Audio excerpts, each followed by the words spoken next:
네, 이번엔 글로벌 인사이드 갑니다. 현재 아시아 증시 움직임 어떤지 보고요. 글로벌 시장 상황 판단하죠. 우리투자증권 동수원 WMC 서상영 차장 연결합니다. 서 차장님, 안녕하세요. 네, 안녕하십니까. 네, 아시아 증시 분위기 어떻습니까?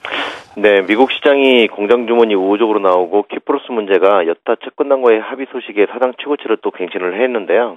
특이한 건 이날 상승 업종이 경기 방어주들이 많았고요. 하락 업종 상위는 경기 민감 업종이 많았습니다. 이런 흐름이 아시아 시장의 흐름을 이제 상승 출발하게 만들었지만 좀 제한적인 모습을 보였습니다. 그 뒤로 호주의 무역 수지가 예상보다 개선된 모습을 보였지만 시장에서는 이것을 기회로 차익 매매를 쏟아지면서 현재는 0.67% 정도 하락 중이고요. 일본의 경우는 엔화가 이제 뱅크 오브 재팬 회의가 다가오자 재차 약세를 보임에 따라서 지금 현재는 2.50% 이제 상승을 하고 있습니다. 중국의 경우는 서비스업 지수가 개선된 모습을 보였으나 여전히 물량 부담에 대한 부분이 영향을 주면서 강보합세를 보이고 있는 상태입니다. 한국의 경우는 STX 그룹주들과 이제 지정학적 리스크 등의 영향으로 인해서 큰 폭의 하락을 하다가 현재는 낙폭을 줄이는 상태에서 약보합세를 좀 보이고 있는 상태입니다.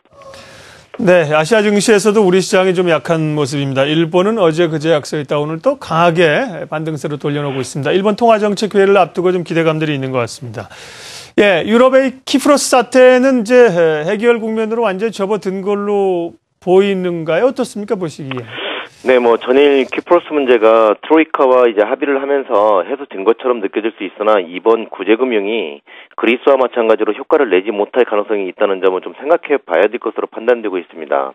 이는 조세 히피처로서의 위치가 망가져서 산업의 대부분을 차지하고 국민 대부분이 은행업종에 이제 근무하고 있는 상황에서 이번 조치로 인해서 금융업에 대한 위축은 당연하게 향후 키프로스의 장기 침체가 이어질 가능성이 커져 있는 상태입니다.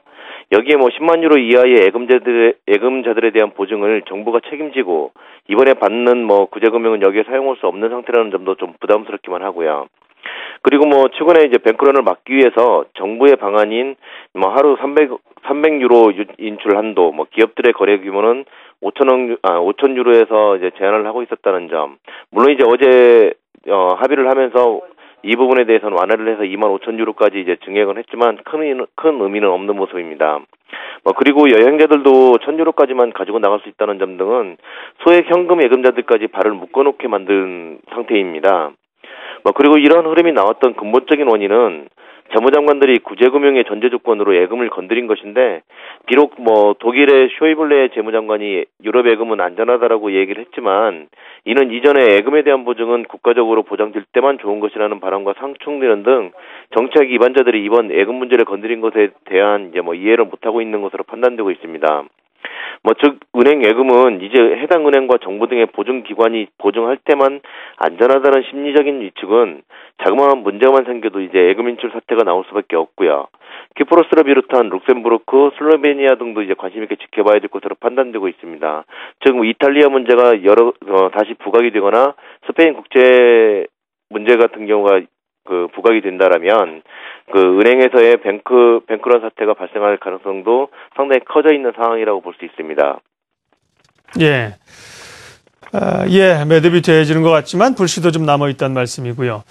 자, 이제 우리 시간 오후 이후에 오늘 밤 내일 또 글로벌 증시에서 주목해야 될 사항은 어떤 건가요? 네, 오늘은 금요일 고용보고서의 선행 역할을 하는 ADP 민감 고용보고서가 발표가 있습니다. 이 흐름이 어떻게 나오냐에 따라서 시장은 좀 변화를 줄 것이라는 판단되고 있고요. 유럽에서는 소비자 물가 지수 발표가 있지만 특별한 영향을 주지는 않을 것으로 여겨지고 있습니다. 지금 주의 깊게 지켜봐야 되는 것은 내일 일본의 이제 뱅크 오브 재팬 통화정책 회의가 있는데요. 과연 구로다 뱅크 오브 총재의 첫 정책 회의에서 어떤 내용이 나올지 이제 시장에 관심이 가는데 최근까지 나와 있는 내용을 살펴본다라면 국채 매입 대상을 확대를 하거나 규모를 증액을 하거나 또는 내년부터 실시되는 무제한 국채 매입을 이번 달부터 시행할 가능성 등이 이제 제기되고 있는 상황입니다. 그렇지만 총재 취임 이후에 물리적인 시간이 부족했다는 것만큼 이번 달에는 자산 매입 대상 확대 정도에 그치는 수준으로 이제 발표를 되면서 시장의 기대감이 좀 어긋나는 모습을 보일 가능성이 크기 때문에 주의 깊게 좀 지켜봐야 될 것으로 판단되고 있습니다. 네, 글로벌 시장 움직임 미리 알아봤습니다. 우리투자증권 서상영 차장이었습니다. 고맙습니다.